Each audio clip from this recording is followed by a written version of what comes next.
Attention, cette vidéo traite de sujets graves tels que les abus psychologiques et physiques sur mineurs, et ce de maintenant. Joe, you make no bones about it. There is corporal punishment here at Elan. First of all, corporal, it's a harsh term. Okay, what it is. It is what it is. Imaginez que vous êtes dans votre lit. Tout se passe bien, et pourtant, à 2h du matin, quelqu'un se met à toquer à votre porte. Je ne parle pas de la porte d'entrée de chez vous, je parle littéralement de toquer à la porte de votre chambre. Vous êtes accueilli par quelques hommes, plus grands et plus musclés que vous, et également votre mère ou votre père à côté, qui vous regardent sans la moindre panique. Les hommes en question s'approchent de vous, si vous fuyez, ils vous immobilisent et vous forcent à rentrer dans une voiture. Vous prenez l'autoroute, puis les routes nationales, et enfin une route de terre, et vous arrivez au milieu des bois dans l'état de Maine des États-Unis. Une fois arrivé, vous vous trouvez en face d'un complexe de bâtiments au milieu de la nature, complètement isolé du monde. On vous transmet à un homme beaucoup plus grand que vous et un homme qui a à peu près votre âge mais qui est beaucoup plus musclé que vous. Alors vous commencez à paniquer évidemment et donc du coup vous vous mettez à courir dans la forêt, puis vous vous faites immobiliser par des gens cachés dans la forêt. Vous êtes ramené à l'intérieur de ce complexe et on vous force à rentrer dans une maison dont vous pouvez y entendre s'échapper des cris de violence, mais également des cris de douleur. C'est ce qui est arrivé à un gars anonyme qui se fait surnommer Joe Nobody. Il raconte depuis des mois, à l'aide d'un webcomic, l'histoire qui lui est arrivée avec un établissement extrêmement violent et extrêmement controversé de l'histoire des États-Unis, la très célèbre école Elan School. Mais Joe n'est pas le seul à avoir vécu ça. Et aussi surréaliste que ça puisse vous paraître, des centaines de personnes se sont retrouvées dans ce complexe et dans ce système qui, vous allez le voir, paraît complètement irréel. Laissez-moi vous parler de l'école la plus controversée de l'histoire, la plus violente, vous expliquer son histoire, qui l'a fondée, pourquoi elle était aussi violente, et enfin, j'essaierai de vous expliquer pourquoi elle a continué à subsister pendant 41 ans, ayant été fondée en 1970 et n'ayant été fermée qu'en 2011. Bienvenue à Elan School, vous ne pouvez pas vous enfuir. Attendez, elle a fermé en 2011 comme l'autre école, non? Elle a pas fermé en 2011 l'autre école qu'on a vue, juste avant? Peut-être ils ont fait une... En 2011, ils ont fait une... je sais pas comment ça s'appelle, une rafle. Genre ils ont fermé tous les établissements problématiques, je sais pas. En effet, l'histoire que je vous ai montrée de cet auteur surnommé Joe est arrivée à des tonnes de personnes. Et ça fait seulement depuis environ 10 ans que les langues commencent à se délier sur ce centre semi-psychiatrique. Attends, mais il a un suçon. Semi-scolaire qui a émergé dans les années 70 dans l'état de Maine, dans les États-Unis. Bah alors fais le dup. D'abord, commençons par expliquer comment a été créé Elan School. D'où ça vient tout ça. Avant de parler d'Elan School, laissez-moi vous parler de Synanon. Synanon, c'est le nom d'un type de cure de désintox qui a émergé dans les années 60 pour aider tout type de personnes ayant des problèmes avec l'alcool ou les drogues. Le concept était de s'inspirer du système des alcooliques anonymes, mais avec un twist. L'idée, c'était de forcer les gens qui participaient à ce programme à suivre les étapes des alcooliques anonymes, parce que les alcooliques anonymes, c'était à la bonne volonté de ceux qui y participaient. Sauf que la technique de Synanon était ce qu'on appelle aujourd'hui de l'attack therapy, de la thérapie d'attaque. Le concept, c'est de considérer que toute personne ayant un problème psychologique ou psychiatrique est une mauvaise personne et qu'il faut l'attaquer, attaquer la part mauvaise de la personne afin d'ensuite la reconstruire. Du coup, ça applique des abus physiques et psychologiques qui ont été extrêmement controversés avec Synanon qui a dû fermer à un moment. Mais la méthode Synanon a énormément été propagée, notamment chez les personnes chez qui ça a fonctionné, qui ont vu une opportunité de pouvoir aider d'autres personnes avec cette méthode extrêmement violente. Il y a eu notamment un complexe du nom de Daytop Village qui a émergé également dans les années 60 et où un gars du nom de Joseph Ritchie ira afin de soigner une addiction forte à l'héroïne. Joseph Ritchie se décida donc ensuite d'utiliser cette méthode pour des enfants à problème, que ce soit des enfants qui ont juste des problèmes psychologiques ou juste des enfants qui ont des problèmes avec la loi ou des problèmes avec des drogues. Il voulait faire un système de thérapie d'attaque pour des enfants et il voulait mélanger également ça avec un système scolaire. Ainsi naît Elan School en 1970. Okay. Sur papier, ça sonne assez négatif, mais ça peut aller, on peut espérer que ça puisse être fait correctement. Non mais vous avez entendu le concept de l'école, c'est fou quand même. Hein. Merci Eno, merci Heisenberg, merci Django. Et merci Yes pour tes 5 balles. Tu préfères savoir comment tu vas mourir ou quand tu vas mourir? Bah quand je vais mourir. Comme ça je sais si je profite maintenant ou plus tard. Non mais le concept de l'école, c'est un truc de baiser frère. En gros, il y a des jeunes, ils ont des problèmes et eux ils se sont dit bah vas-y bah on va les tabasser jusqu'à ce qu'ils aient plus de problème quoi. Merci Mick Mick. Je vous le dis tout de suite, tout ce que je vais vous raconter est vrai. Voilà, qu'on soit clair. Parce que je vous le dis tout de suite, c'est surréaliste. Voici ce qui se passe quand vous arrivez à Elan. D'abord, il y a 2 manières d'arriver à Elan. La première, c'est d'y être accompagné par ses parents, et la deuxième, c'est celle que je vous ai décrite avec la fameuse histoire de Joe, qui a été amenée de force. Une fois arrivé, si vous êtes arrivé avec vos parents, vous avez 6 minutes pour leur dire au revoir. Si vous y arrivez à 12 ans, vous allez rester là-bas jusqu'à 18 ans. Vous avez 6 minutes pour dire au revoir à vos parents que vous ne verrez plus en 6 ans. Ensuite, une fois séparé de vos parents, vous êtes amené tout de suite à une douche où vous devez vous déshabiller devant des membres du staff de Elan. Vous mettre nu, quoi. Vous êtes donc un enfant nu en face d'inconnus. Et vous êtes ensuite forcé à prendre une douche avec un gel anti-poux. Après ça, vous êtes lâché sans contexte, ou alors avec un tout petit briefing, au milieu d'une maison. Vous êtes assigné une maison que vous ne quitterez presque jamais. Et ça, je fais une emphase sur ça, vous n'allez presque jamais à l'extérieur. Sauf dans de rares cas, si vous avez donc des privilèges qui vous le permettent. Vous n'allez jamais à l'extérieur, vous restez donc dans un endroit qui sent très mauvais parce qu'il y a plus de 60 personnes avec vous. Maintenant, comment ça se passe la vie à Elan? Mais c'est aux États-Unis. La vie à Elan est séparée en 3 parties. Les phases de thérapie, dont on parlera plus tard. Les phases école, qui étaient extrêmement light, hein, très peu de travail, très peu de devoirs et très peu d'engagement. Et enfin, la majeure partie de la vie à Elan, simulation du monde du travail. Quand on arrive, on vous assigne un Big Brother. Un Big Brother, c'est un grand frère qui va vous épauler durant une petite partie de votre séjour. C'est à peu près la seule personne à qui vous pouvez poser des questions, mais il doit être constamment dans un rayon d'1 mètre de vous, même quand vous allez aux toilettes. Très vite, on va vous expliquer que vous êtes un worker, un travailleur, et que vous êtes actuellement en stade de non-force. Il y a en effet une hiérarchie au sein de Elan. Les non-forces n'ont pas le droit de parler à d'autres non-forces, mais les non-forces ont le droit de parler avec les membres un peu plus haut placés, les forces. Je vous dis, vous n'êtes pas prêts parce qu'il va y avoir plein de jargon comme ça. Officiellement, c'est ça qui a valu Elan d'être considéré comme une secte.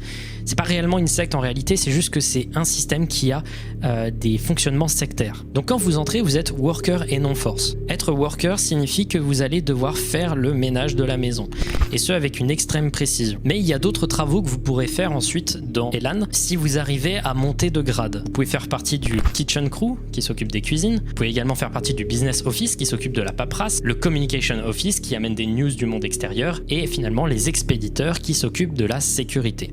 Et on va en parler d'eux parce que la sécurité à Elan, c'est une grosse partie de pourquoi c'est l'un des endroits les plus abusifs qui ait jamais été créé pour des enfants.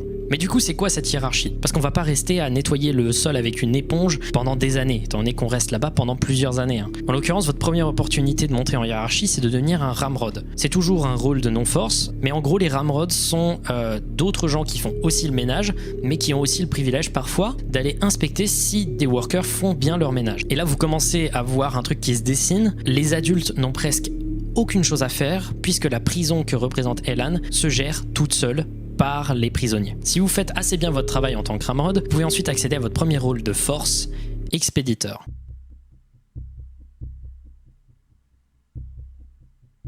Comme je vous avais expliqué, les expéditeurs s'occupent de la sécurité et se baladent constamment avec un bloc-notes et doivent s'occuper de ce qu'on appelle leur zone. Sur leur bloc-notes, ils doivent marquer constamment toutes les personnes qui sont présentes dans leur zone. Une zone, c'est une partie de la maison qu'ils doivent surveiller. Ils doivent noter tous les déplacements de chaque personne dans la maison, histoire d'être certain que personne ne s'enfuit. Toutes les 10 minutes, il y a un head count, c'est-à-dire on compte l'intégralité des personnes qui sont dans la maison pour être sûr que personne ne s'est enfui. Si vous êtes suffisamment bon en tant qu'expéditeur, vous pouvez ensuite devenir chef de département. C'est les gens, les managers qui s'occupent d'une partie d'un des boulots. Vous pouvez par exemple être le chef des cuisines, le chef du business office, tout ça, etc. Jusqu'à pouvoir devenir éventuellement un shingle, donc un des chefs des expéditeurs. Et enfin, le rang le plus haut, coordinateur, la personne qui s'occupe entièrement de la maison et qui est tenu responsable de l'intégralité des choses qui s'y passent. Il y a également la possibilité à la fin du cursus de faire ce qu'on appelle une re-entry, c'est-à-dire de rentrer à nouveau dans le système, mais cette fois-ci en faisant partie du staff. L'objectif à Elan, quand tu arrives, c'est de monter la hiérarchie pour ensuite avoir un diplôme et éventuellement avoir l'opportunité de sortir. Pour l'instant, ça a juste l'air d'être une étape chiante de la vie avec un système bizarre, mais les choses deviennent pires. Ah, vous voulez... Elan, Attendez, Elan. je vous remets le classement pour ce que j'ai caché avec la cam. Ça, c'est la hiérarchie, ça. Mais c'est une dinguerie, hein. Merci, Totor. Merci pour ton sub. Merci, Mic. Ça fait flipper, hein.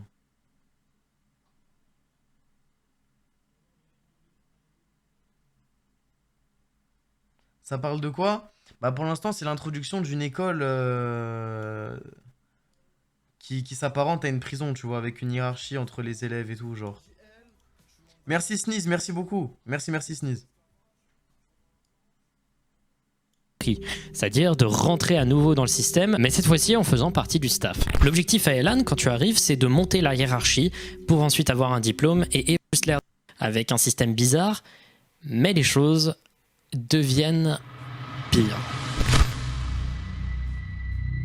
Elan est l'un des systèmes répressifs pour enfants les plus violents qui ait existé. D'abord, on va supprimer toute image. L'image, c'est le nom qu'on donne à votre personnalité. L'objectif, c'est de détruire votre personnalité, détruire votre code vestimentaire. Vous pourrez accéder à avoir une image uniquement si vous devenez force. Toute marque que vous possédez une image, une personnalité, sera réprimandée par des punitions. Les punitions, on les appelle pas des punitions là-bas, on les appelle des learning experiments, c'est-à-dire des expériences d'apprentissage. Je sais pas si vous avez remarqué, hein, mais ils utilisent vraiment un vocabulaire dédié, et cette utilisation d'un vocabulaire dédié, c'est pour objectif de vraiment discerner le monde que représente l'école Elan du monde extérieur. Également, à Elan, oubliez tout principe de sommeil. Vous vous couchez obligatoirement à minuit et vous vous levez à 6 heures, ce qui a tendance à augmenter l'irritabilité de toutes les personnes à l'intérieur du lieu.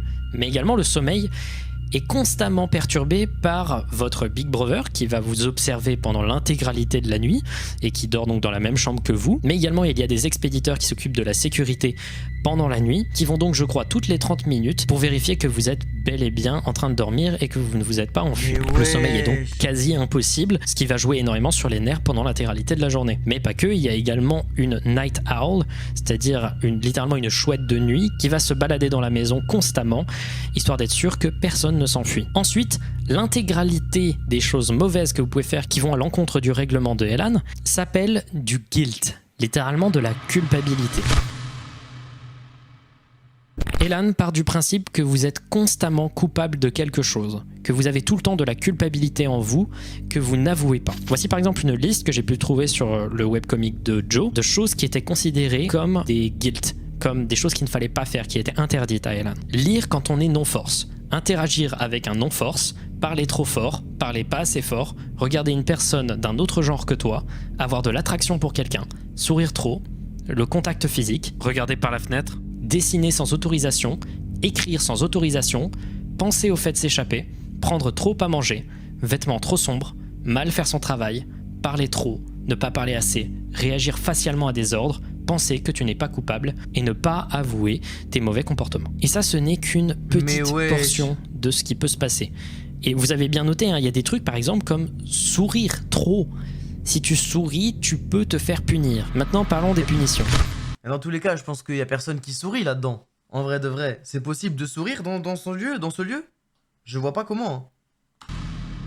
Et merci Lucas pour ton sub, merci Si beaucoup. vous avez un mauvais comportement, sur le moment, on peut faire différentes choses sur le moment pour s'occuper de vous. Il peut y avoir un membre du staff qui crie très fort que tout le monde doit se rejoindre et en face de tout le monde, vous devez vous excuser auprès de la personne envers qui vous avez causé du tort. Mais également, il y a un des concepts les plus pervers de ce système, le concept de General Meeting. Quand quelqu'un crie General Meeting, toutes les personnes de la maison doivent se rejoindre et regarder la personne qui a fait une bêtise. Cette personne est placée derrière un balai, un membre du staff explique la mauvaise chose qu'il a réalisée et ensuite il dit Get your feelings off. Exprimez vos sentiments. L'intégralité des personnes de la salle se met ensuite à rush, à courir directement vers la personne et tous se mettent à crier des torrents d'insultes dont voici un exemple.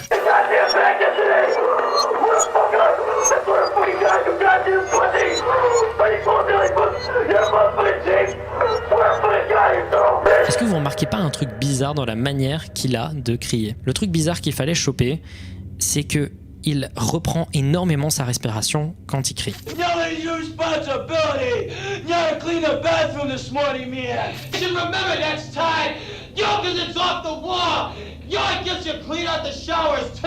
En effet, à Elan, on vous apprend très vite à crier le plus fort possible. L'objectif, c'est de crier à plein poumon tout le temps.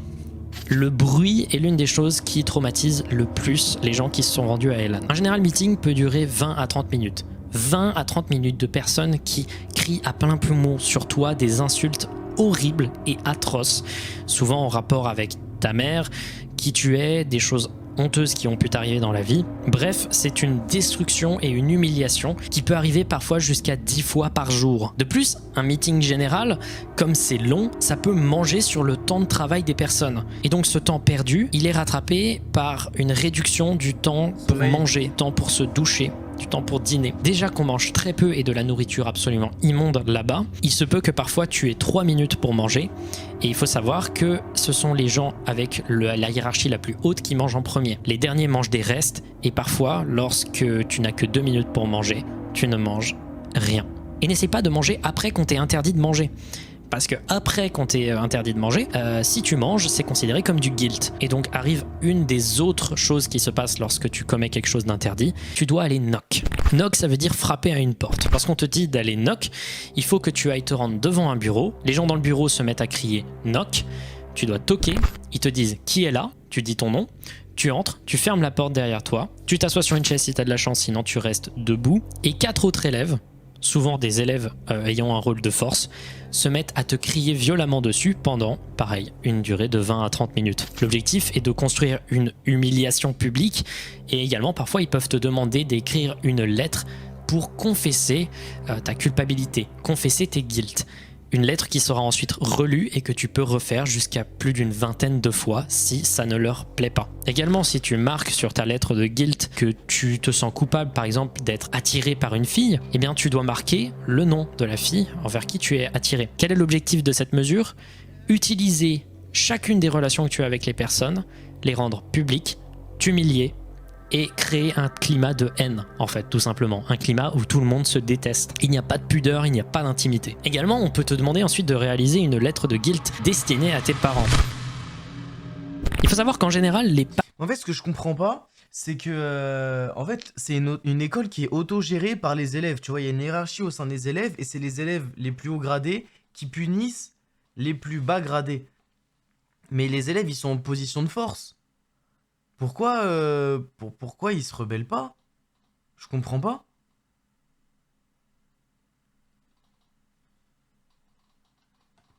Genre, c'est censé créer de la solidarité normalement au sein des élèves, ça. Merci Psychoquack pour le Prime, merci Tezox, merci Kuroko, merci Jay-Z et merci DRDB. Merci beaucoup.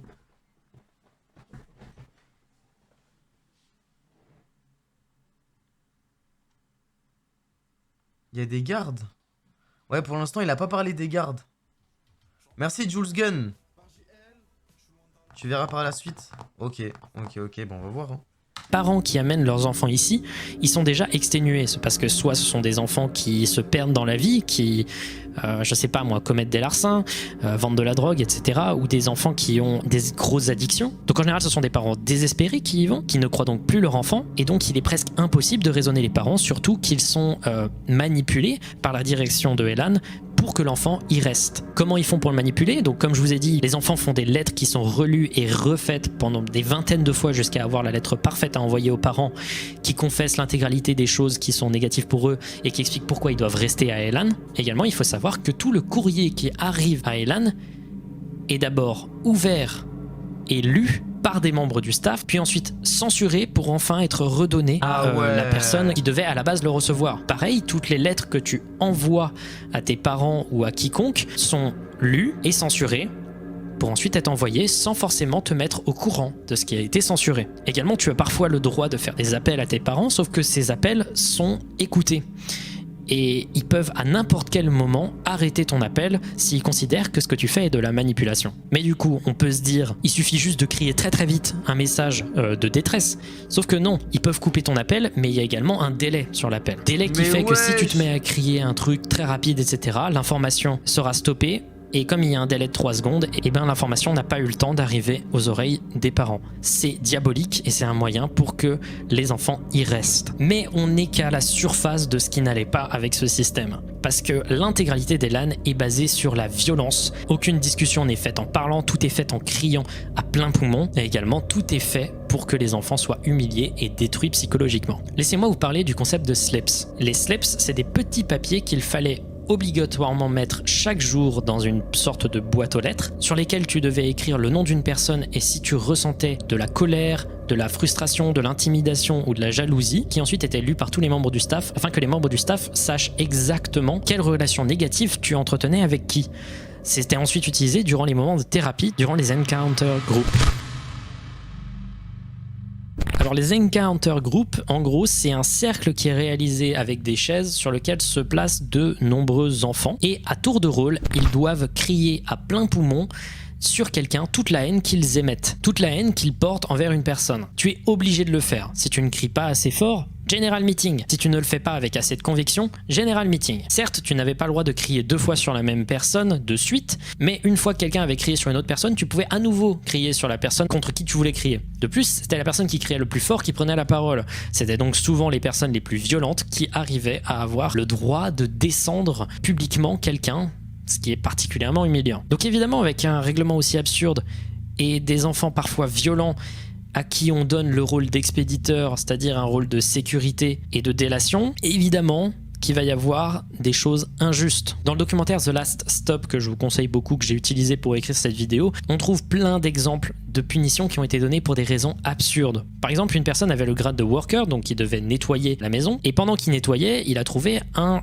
crayon sur le sol. Il prend ce crayon, tout simplement parce que il doit nettoyer le sol, sauf que quelqu'un ensuite l'accuse d'avoir volé ce crayon. Sauf qu'après, un expéditeur juste à côté de lui dit qu'il est en train de voler ce crayon. C'est ensuite écrit donc dans un cahier qui s'appelle le cahier des incidents que possède le Shingle, le maître des expéditeurs. C'est un bordel, hein, c'est vraiment un bordel. Utilisé pour enregistrer l'intégralité des bêtises qui ont été réalisées dans la journée. Et donc la punition qu'a reçue cet ex-résident pour avoir volé, je vous le rappelle, un crayon, c'est de devoir rester pendant 9 mois dans une zone d'1 mètre carré constamment surveillée par des gens avec un rôle de force. 9 mois dans 1 mètre carré. Et c'est là qu'on peut arriver donc sur l'importante partie de cette vidéo, c'est toutes les LE, les Learning Experience, les punitions qui étaient d'une violence inouïe. Et je vous le dis, ça part très loin. Il n'y a pas eu de mort dans cette école? Première chose, je vous ai menti quand je vous ai parlé des rangs qui existaient et de la hiérarchie. Parce qu'en réalité, il y a un rang qui est tout en dessous du reste. C'est être shutdown. Quand vous êtes shutdown, pendant une période de 2-3 semaines, vous allez devoir nettoyer le sol de la maison et les toilettes de la maison avec une brosse à dents pendant 18 heures par jour. Autre punition qui arrivait quand on était shutdown, c'est l'enfer que représente le coin. Quand on dit qu'on met quelqu'un au coin, c'est généralement 15-20 minutes, on te met assis ou debout devant un coin et tu fais rien, c'est tout. En l'occurrence, c'est différent. Le coin, c'est une des choses psychologiquement les plus violentes qui puissent vous arriver à Elan et qui a fait tomber quelques personnes, notamment dans la folie. Tu restes toute la journée sur une chaise pendant des heures à regarder un coin de 2 murs. Tu dois rester dans la même position et ne surtout pas bouger ta tête, car il y a quelqu'un qui t'observe et qui te frappe si tu ne restes pas dans l'exacte même position. Le simple fait de croiser ses bras est suffisant pour se faire punir. Le fait d'être trop penché également, le fait de parler tout seul, le fait de chantonner, le fait de chuchoter, le fait juste de trop sourire. Tout peut être utilisé comme un prétexte pour vous faire punir. Mais le pire, c'est pas nécessairement juste devoir faire ça, c'est le temps que ça dure. Si vous avez de la chance, vous restez au coin pendant 1 semaine. Si vous avez peu de chance, vous restez dans le coin 4 à 6 mois. 4 à 6 mois à regarder un coin toute la journée. Seulement 5 minutes par jour, vous pouvez bouffer de la merde parce que vous bouffez les restes. Ça a transformé des gens. Il y a des gens qui, littéralement, ont eu des envies de meurtre à cause du coin. Oui. C'est exactement ce que j'étais en train de me dire. C'est exactement ce que j'étais en train de me dire. En fait, je vois pas comment il y a pas une bagarre générale qui éclate dans cette école. Moi, je me l'imagine dans ma tête, je vois des élèves péter un câble, se planter avec des crayons, des ciseaux, des trucs, des bagarres, des étranglements, des griffures. C'est fou, frère. C'est simple, à Elan, si tu ne fais pas ce qu'on te demande de faire, c'est-à-dire être violent et un connard, tu finis dans la merde. À Elan, tu ne reçois rien, et si tu te plains, tu reçois encore moins. Si tu ne victimises pas les gens, tu es victimisé. Et donc de nombreuses personnes qui ont reçu des comportements horribles à Elan disent ne pas en vouloir à ceux qui leur ont infligé ces châtiments, tout simplement parce que si tu voulais sortir, c'était la chose que tu étais obligé de faire. Et en réalité, un des plus gros traumatismes que tu peux recevoir à Elan, c'est le fait d'avoir fait du mal. Parce que tu vas faire du mal. Et ce, de manière monstrueuse. Une autre des punitions particulièrement répandues à Elan, c'est les humiliations publiques. Je vous ai déjà parlé des General Meetings et en général des moments où tu dois juste te faire descendre par des gens en face de l'intégralité de la population de la maison, mais également il y a des humiliations publiques qui durent plus longtemps. On peut t'asséner un costume pendant des périodes plus importantes. Par exemple, dans le documentaire Children of Darkness, un très célèbre documentaire très important pour l'histoire de la psychologie et de la vision dont est vue la psychologie aux États-Unis, qui parle notamment d'Elan pendant un petit passage de 12 minutes, montre un élève qui avait essayé de s'enfuir de Elan, qui une fois qu'il a été rattrapé, a dû être dans un costume de lapin rose pendant une période assez longue et avec des menottes qui liaient ses pieds. Celui-ci a donc dû se faire victimiser par l'intégralité des personnes dû à ses vêtements complètement ridicules, mais a également dû faire son travail comme ça. Imagine devoir faire du ménage avec les pieds menottés. I won't run away again. I told him that. I told him I won't run away again, but you know, I'm not a dog. I'm not even a person anymore, you know. This is supposed to be America, you know. Autre exemple de costumes qui ont pu être donnés à Elan, que j'ai tiré notamment du documentaire The Last Stop dont je vous ai déjà parlé et du comics de Joe. On peut retrouver un bonnet d'âne que tu dois porter constamment si tu es mauvais en cours. Également, si tu es considéré comme ayant une attitude trop juvénile, ça peut être tout simplement ne pas crier assez fort. Tu devais porter une couche sur tes vêtements, un hochet et une bavette. Celui qui suit, il est vraiment horrible, mais une des élèves qui avait la syphilis, c'est-à-dire littéralement elle était malade et elle a été punie pour une maladie, a dû porter autour de sa tête des tampons usagés pendant plusieurs semaines, tampons usagés qui pendaient autour de sa tête. Également, un des résidents a dû se déguiser en chien pendant des semaines, manger de la nourriture pour chien. Il était interdit de parler, il ne pouvait qu'aboyer juste pour avoir suggéré l'idée qu'avoir un chien pour sa maison serait une bonne idée. Une élève s'est également fait momifier le visage, ne laissant qu'un trou pour le nez, et a dû être traînée en laisse pendant des semaines pour juste qu'elle se taise. Également, une élève a dû se balader en vêtements de prostituée. Je vous rappelle que c'est des enfants, donc c'est littéralement la sexualisation d'enfants, ce qui est vraiment pas ouf. Et elle devait toute la journée danser en chantant une chanson extrêmement humiliante, rappelant la raison pour laquelle elle devait recevoir cette punition. Puis il faut pas non plus en vouloir aux expéditeurs. Les expéditeurs font leur boulot, qu'ils sont obligés de faire et qui est ultra violent, et ils ont les mêmes châtiments, voire pire, s'ils ne le font pas. Il y a énormément d'histoires de gens qui ont reçu certaines des pires punitions qu'on puisse avoir à Elan, juste parce qu'ils ont laissé quelqu'un s'échapper. When they refused to participate in the Elan program, they were put in this dumpster filled with garbage. They've been living in it for 2 weeks. The boy outside the dumpster is guarding them. If they escape, he'll be put inside. Au-delà des costumes, il y a des panneaux qu'on pouvait te mettre autour du cou pendant l'intégralité de la journée. Sur ces panneaux étaient marquées des choses extrêmement violentes, qui rappelaient l'intégralité de tes problèmes que tu devais te trimballer autour de toi. Également, une autre des humiliations qu'on pouvait réaliser, c'est qu'on pouvait te verser sur le visage de l'électric sauce. L'électric sauce, c'est un mélange de mégots de cigarettes, de ketchup, de mayonnaise, de déjections humaines nombreuses, genre par exemple de l'eau des toilettes, des excréments, de la pisse, le tout mélangé avec des ordures qu'on trouvait à l'intérieur. Les châtiments corporels étaient très nombreux là-bas. C'était très souvent qu'on pouvait te plaquer au mur violemment, te frapper avec des objets, et ce jusqu'au sang et parfois avec très peu de retenue. On trouve par exemple le témoignage d'une femme du nom de Kim Freehill qui a beaucoup témoigné en défaveur de Elan durant les nombreux procès qu'ils ont vécus qui n'ont eu absolument aucune efficacité. On en parlera à la fin. Elle a vécu à Elan de 1978 à 1979 et a vécu quelque chose d'absolument horrible. Un jour, elle a eu des poux au bout d'un mois passé là-bas. Ça peut paraître un peu simple comme problème, mais comme rien n'était traité, elle a commencé à débloquer, à complètement péter un câble. Elle était devenue une personne détestée par l'intégralité de la maison, étant donné que le simple fait qu'une personne ait des poux implique que tout le monde en ait, et que des mesures sanitaires soient prises pour qu'il n'y ait plus de poux, ce qui énerve tout le monde et qui la place dans une position de faiblesse par rapport aux autres résidents. Lors d'un general meeting, alors que tout le monde lui crie dessus, elle finit par faire une crise de nerfs, et elle surine dessus, en état de choc et en pleine crise d'angoisse. La réaction du staff a été de la mettre complètement habillée dans une douche froide, pour qu'après, elle se mette devant la maison à nouveau, et ce complètement mouillée, pour continuer le general meeting.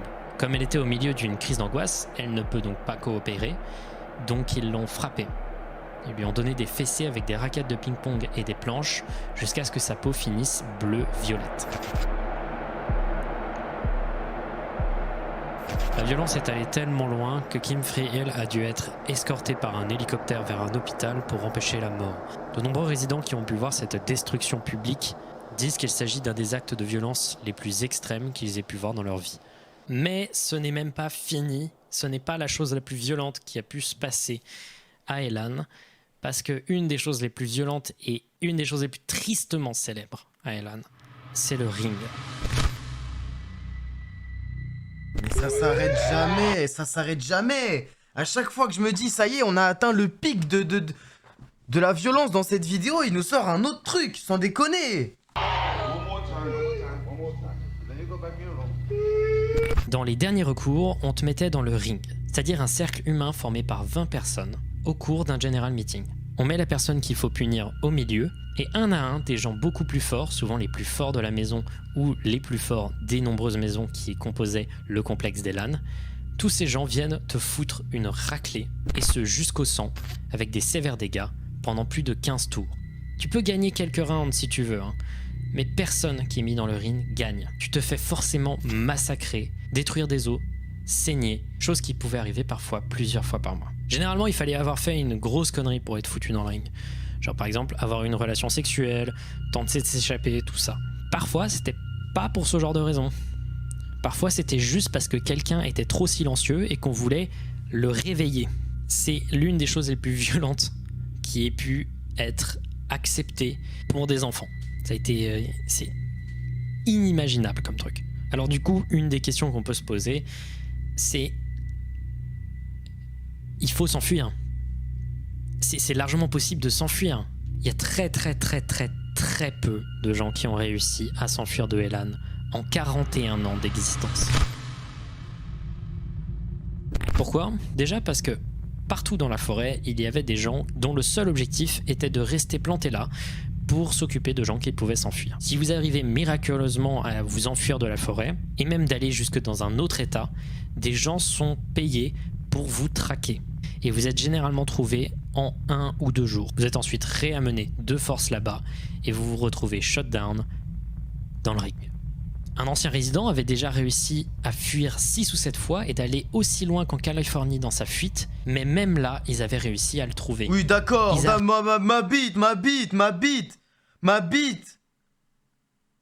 ma bite, c'est impossible.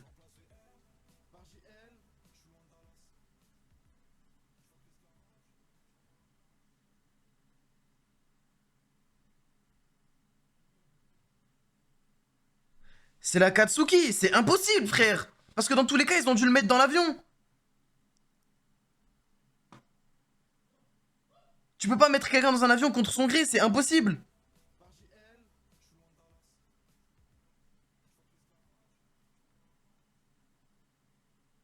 Ouais, je sais pas. Merci Diablos, merci Soupazer, merci Yaya.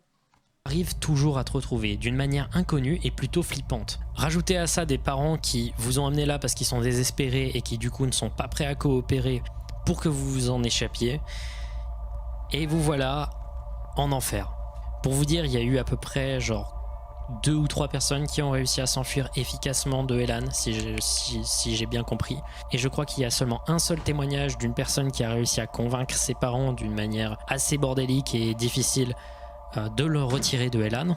Mais ce sont bel et bien des centaines et des centaines et des centaines d'enfants qui pendant 41 ans ont été traînés dans la boue, dans un des systèmes les plus violents qui existent.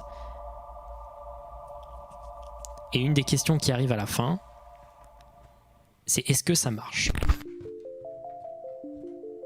D'abord, il faut noter que Elan utilise énormément la détresse des parents pour devenir une machine à fric. Les centres de détention juvénile sont un business extrêmement juteux, étant donné que les parents préfèrent simplement envoyer leur enfant dans un endroit où il est considéré comme un mauvais enfant plutôt que dans un endroit où il sera considéré comme un enfant malade. Et ce, uniquement parce qu'il y a ce tabou autour des problèmes de maladie mentale. Elan utilise la...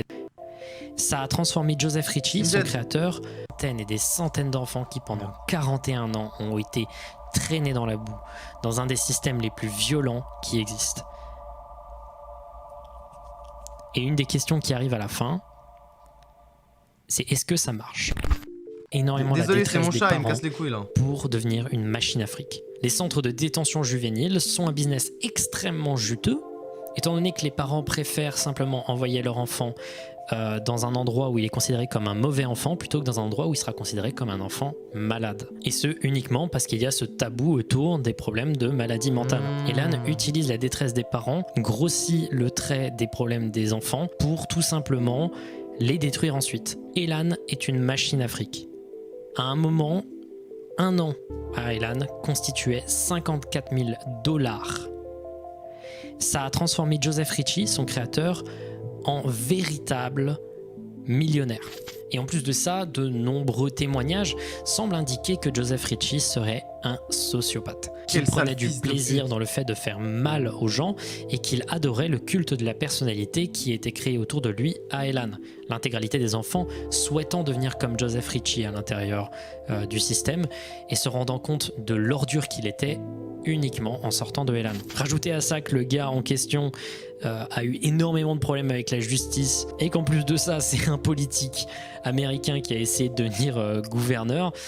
On peut comprendre que le gars en question soit pas quelqu'un dont tu as envie de donner la garde de tes enfants. Posons-nous donc une question après ça, c'est est-ce que Elan marche? Parce qu'on pourrait espérer qu'après avoir mis un enfant dans tellement de choses traumatisantes, on pourrait espérer que juste ça marche, que ça règle la raison pour laquelle il est venu à la base. Elan promet que ça va guérir tes enfants de toutes les... Sinjed, non mais oh, mais c'est pas vrai! La détresse des parents, là, souhaitant devenir, soit pas venu à la base. Elan promet que ça va guérir tes enfants de toute la délinquance dans laquelle ils se sont mis, de leurs addictions, de leurs problèmes mentaux, et que ça va tout simplement leur permettre de reprendre une éducation beaucoup mieux. Ça a marché chez quelques personnes, mais pour la grande majorité, ça n'a fait que augmenter et rajouter des problèmes. Énormément de gens qui se sont rendus à Elan se suicident après. Bah oui. Et ce, dans les 10 années après en être sortis. Bah oui. Également, de nombreuses personnes tombent dans la drogue après. La drogue étant un des seuls moyens que les gens peuvent trouver de sortir d'autant de traumas et de syndromes post-traumatiques. Également, l'idée selon laquelle les gens peuvent ensuite aller à la fac et avoir une bonne éducation et revenir dans le droit chemin de la vie est faux. De nombreuses personnes sortent d'Elan sans savoir lire. Donc Elan ne marche pas, en majorité ne marche pas, détruit des enfants, crée des syndromes post-traumatiques et crée finalement plus de problèmes qu'il n'y en avait à la base. 50 000 € l'année. Hein. Comment ça a pu exister ?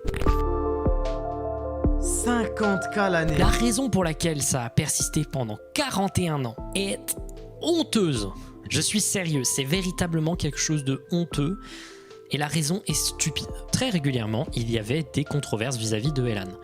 Et de très nombreuses fois, l'État de Maine a fait des investigations au sein de Elan. Et à chaque fois, il ne trouvait rien. Pourquoi? Ok, j'ai deux théories. J'ai deux théories. Ma première théorie, c'est un vice de procédure. Ma deuxième théorie, vraiment complotiste et dégoûtante, ce serait que les inspecteurs qui viennent à Elan pour évaluer la situation, on leur offre des enfants en offrande pour qu'ils ferment les yeux, genre. Mais ce serait vraiment dégoûtant que ce soit ça. Que ils annonçaient quand ils venaient. Ils Ah, ok. annonçaient à l'avance quand Ok, bah, c'est pas ça. et à quelle heure ils venaient. Quand j'ai appris ça, j'étais énervé. Et pour vous dire, quand il a commencé à y avoir des vrais soupçons et que l'État de New York a commencé à se pencher sur le cas Elan, ils sont allés faire une investigation surprise et en une investigation surprise, ils ont trouvé des tonnes de trucs qui n'allaient pas et qui étaient suffisants pour essayer de fermer l'école. Mais même avec ça, l'école n'a pas été fermée par l'État. Elle a continué jusqu'en 2011. Qu'est-ce qui a fermé Elan? C'est pas la loi. Ce qui a fermé Elan, c'est Internet. En fait, la raison pour laquelle il y avait si peu de communication sur les mauvais traitements de Elan, c'est dû au fait que quand il n'y a pas Internet, qui est là pour transmettre les informations, mis à part le bouche à oreille? Bouche à oreille qui peut être défectueux étant donné que peu de personnes vont à Elan. La propagande marche bien quand il n'y a pas cette toile gigantesque qui englobe le monde qui permet de communiquer sur ce genre de problème. Donc quand Internet a commencé à être beaucoup plus démocratisé, il y a eu un gars qui s'est dit « Je vais faire un témoignage gigantesque sur Reddit pour expliquer ce qui se passe là-bas ». Et c'est bel et bien un post sur Reddit qui a commencé une gigantesque campagne anti-Elan sur Internet, ce qui du coup faisait que des parents tombaient sur des témoignages et sur les horribles punitions qu'il y avait à l'intérieur de ce truc et qui se disaient je vais pas amener mon enfant là-bas. Elan a fait faillite parce que plus personne ne voulait y amener ses enfants. Les psychologues arrêtaient de conseiller Elan aux parents en détresse, les tribunaux correctionnels arrêtaient d'utiliser Elan comme le dernier recours avant la prison. C'est bel et bien des années de négligence qui ont fait que Elan a fermé en 2011 et pas avant. 41 ans de punition, de châtiment corporel envers des enfants juste à cause de négligence. C'est honteux. À sa fermeture, l'intégralité des locaux d'Elan et des bâtiments sont restés complètement abandonnés, mais sont aujourd'hui des destinations d'urbex assez populaires. Tout a été laissé comme c'était, et on peut ressentir dans ces lieux toutes les années de souffrance qui s'y sont passées. Si Elan est un peu la face ouverte de l'iceberg maintenant, ce n'est pas le seul système scolaire aussi violent qui existe, et il n'y en a pas que en Amérique, il y en a aussi en France. J'ai moi-même été dans un lycée plutôt hardcore, un lycée très catholique, très hardcore, mais rien qui ne va à la cheville de Elan. Il y a de nombreux lycées militaires qui sont particulièrement répressifs dans leur manière de punir les élèves, et dans la manière de punir surtout la communauté. Vous savez que j'aurais jamais pu pardonner mes parents s'ils m'emmenaient là-bas. Hein. Si mes parents m'avaient emmené là-bas, même si j'avais fait un mois, je pense que j'aurais jamais pardonné. Hein. Ça doit être ça le plus dur, frère.